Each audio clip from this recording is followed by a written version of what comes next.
Hi hello viewers, welcome to the channel wheel of fortune tarot card reading. ಇವತ್ತಿನ ದಿನ universe ನಿಮಗೆಲ್ಲ ಏನು message ಕೊಡುತ್ತೆ ಅಂತ ನೋಡೋಣ. ಇದು ಒಂದು ಜನರಲ್ ರೀಡಿಂಗ್ ಆಗಿರುತ್ತೆ, ಎನರ್ಜಿ ಬೇಸ್ಡ್ ರೀಡಿಂಗ್ ಮತ್ತು ಟೈಮ್ಲೆಸ್ ರೀಡಿಂಗ್ ಆಗಿರುತ್ತೆ. ಅಂದರೆ ಈ ವಿಡಿಯೋ ನಿಮಗೆ ಯಾವಾಗ ನಿಮ್ಮ ಕಣ್ಮುಂದೆ ಬರುತ್ತೋ ಆ ಸಮಯದಲ್ಲಿ ನಿಮಗೆ ಅಪ್ಲೈ ಆಗುತ್ತೆ. ಸೊ ಯಾವುದು ತಮಗೆ ಅಪ್ಲೈ ಆಗುತ್ತೆ ಅನಿಸುತ್ತೆ ಅಲ್ವಾ, ಅದನ್ನು ನೀವು ಅಕ್ಸೆಪ್ಟ್ ಮಾಡ್ಕೊಳ್ಳಿ. ಇಲ್ಲಿ ಉಳಿದಿದ್ದೀನಲ್ಲ, ನೆಕ್ಸ್ಟ್ ಬೇರೆಯವರಿಗೆ ಬಿಟ್ಬಿಡಿ. ಯಾಕಂದರೆ ಇಲ್ಲಿ ಸುಮಾರು ಥರದ ಎನರ್ಜೀಸ್ ಕನೆಕ್ಟ್ ಆಗಿರುತ್ತೆ. ಓಕೆ ವ್ಯೂವರ್ಸ್, ಸೊ ಫಸ್ಟ್ ಬಂದು ಯೂನಿವರ್ಸ್ ಏನಂತ ಹೇಳ್ತಿದ್ರೆ, ನೀವು ಒಂಥರ ಲೈಕ್ ಕ್ವೀನ್ ಥರ, ಓಕೆನಾ. ಎಲ್ಲ ರೀತಿಯಿಂದಲೂ ಎಷ್ಟೊಂದು ಕೆಲಸಗಳನ್ನ ನೀವು ಒಬ್ಬರೇ ನಿಭಾಯಿಸಬಲ್ಲರಿ. ಎಲ್ಲ ಥರದ ಕೆಲಸ ಮಾಡೋದಿರುತ್ತೆ. ಭಾವನೆಗಳಲ್ಲೂ ಕೂಡ ಅಷ್ಟೇ ಎಲ್ಲ ಥರನೂ ಭಾವನೆಗಳಿರುತ್ತೆ. ರಿಚ್ ಅಂದರೆ ವ್ಯಕ್ತಿತ್ವವಾಗಿ. ಸೊ ನೀವು ಎಮೋಷ್ನಲ್ ತುಂಬ ಜಾಸ್ತಿ ಇರ್ತೀರ. ಆಮೇಲೆ ನಡ್ಕೊಳೋದು ನೀವೆಲ್ಲ ಎಲ್ಲರ ಹತ್ರನೂ ಲೈಕ್ ಕ್ವೀನ್ ಥರ ನಡ್ಕೊಳ್ತೀರಾ, ಅಥವಾ ಅವರಿಗೆ ತುಂಬ ಚೆನ್ನಾಗಿ ಟ್ರೀಟ್ ಮಾಡ್ತೀರಾ. ಸೊ ನೀವು ಏನಪ್ಪ ಇವತ್ತು ಸೊಲ್ಯೂಷನ್ ಅಥವಾ ಸಜೆಷನ್ ಕೊಡ್ತಾ ಇದೆ ಅಂದರೆ ಯೂನಿವರ್ಸ್, ನೀವು ಕ್ವೀನ್ ಥರ ಎಲ್ಲ ವರ್ಕ್ ಎಲ್ಲ ಮಾಡ್ತೀರಾ, ಬಟ್ ಎಲ್ಲರನ್ನೂ ನೀವು ಎಮೋಷ್ನಲಿ ಫುಲ್ಲು ತೀರಾ ಮೊದಲನೇ ಹಂತದಿಂದ ಕೊನೆ ತನೂ ಫುಲ್ ಎಮೋಷ್ನಲ್ ಆಗಿ ಟ್ರೀಟ್ ಮಾಡಿದರೆ ನಿಮಗೆ ಈ ಥರ ಪರಿಸ್ಥಿತಿ ಉಂಟಾಗುತ್ತೆ. ಇದು ಎದುರಿಸೋದು ಅಂತ ಅಲ್ಲ, ಬಟ್ ಏನು ನೀವು ಕ್ವೀನ್ ಥರ ತುಂಬ ಎಮೋಷ್ನಲ್ ಆಗಿಬಿಟ್ಟು ಎಲ್ಲರ ಹತ್ರನೂ ನೀವು ವ್ಯವಹರಿಸ್ತೀರ ಅಂತ ಇಟ್ಕೊಳ್ಳಿ.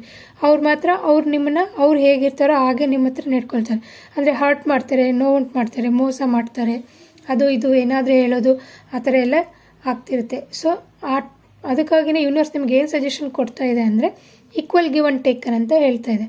ಅಂದರೆ ಅವರು ಯಾವ ಥರ ನಿಮ್ಮನ್ನು ಟ್ರೀಟ್ ಮಾಡ್ತಾರೋ ನೀವು ಅದೇ ಥರ ಟ್ರೀಟ್ ಮಾಡೋದು ಕಲೀರಿ ಅಂತ.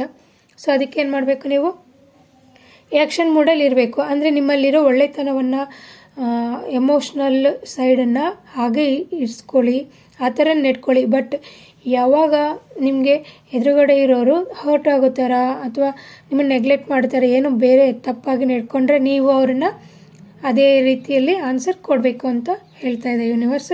ಸೊ ನೀವೇನು ಮಾಡಬೇಕು, ಉಳಿದಿದ್ದೆಲ್ಲ ಕೆಟ್ಟ ಮನುಷ್ಯನ ಅವ್ರನ್ನ ತಲೆಗೆ ಹಚ್ಕೋಬಾರ್ದು, ಬಿಟ್ಬಿಡಬೇಕು. ಆದರೆ ಏನು ಮಾಡಬೇಕು, ನಿಮ್ಮಲ್ಲಿರೋ ಒಳ್ಳೆತನವನ್ನೆಲ್ಲ ಉಳಿಸ್ಕೊಂಡಿರಬೇಕು.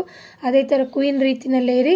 ಬಟ್ ಏನಪ್ಪ ಅಂದರೆ ಒಂದು ಸಣ್ಣ ಕರೆಕ್ಷನ್ ಏನಂದರೆ, ಯೂನಿವರ್ಸ್ ಹೇಳ್ತಾ ಇರೋದು, ನೀವು ತಪ್ಪು ಮಾಡ್ತಾ ಇರೋ ಜನರು ಅಥವಾ ಬೇರೆ ಜನರು ಏನಿರ್ತಾರಲ್ವ, ನಿಮ್ಮ ಹತ್ರ ಬ್ಯಾಡಾಗಿ ಬಿಹೇವ್ ಮಾಡಿದರೆ, ತಪ್ಪಾಗಿ ಜೋರಾಗಿ ಮಾತಾಡೋದು ಅಥವಾ ಎಮೋಷನ್ಲೆಸ್ ಆಗಿ ಏನಾದರೂ ನಿಮ್ಮನ್ನು ಟ್ರೀಟ್ ಮಾಡಿದರೆ, ನೀವು ಕೂಡ ಅವ್ರನ್ನ ಅದೇ ಥರ ಟ್ರೀಟ್ ಮಾಡಿ. ಹಾಗಂದರೆ ಮಾತ್ರ ನೀವು ಲೈಫಲ್ಲಿ ಮುಂದೆ ಹೋಗಕ್ಕೆ ಸಾಧ್ಯ. ಇಲ್ಲಾಂದರೆ ನಿಮಗೆ ತೊಂದರೆ ಆಗುತ್ತೆ ಅಂತ ಹೇಳ್ಬಿಟ್ಟು ಯೂನಿವರ್ಸ್ ಹೇಳ್ತಿದೆ. ನೀವು ಅವ್ರನ್ನ ಅದೇ ಥರ ಟ್ರೀಟ್ ಮಾಡಿ, ಬಟ್ ಒಳಗಡೆ ಏನು ನಿಮ್ಮತನವನ್ನು ನೀವು ಉಳಿಸ್ಕೊಳ್ಳಿ. ಅದೇ ಬಂದು ನಿಮಗೆ ಐಡೆಂಟಿಫಿಕೇಷನ್. ಓಕೆನಾ. ಥ್ಯಾಂಕ್ ಯು ವೀಕ್ಷಕರೇ. Please share, like and subscribe to my channel.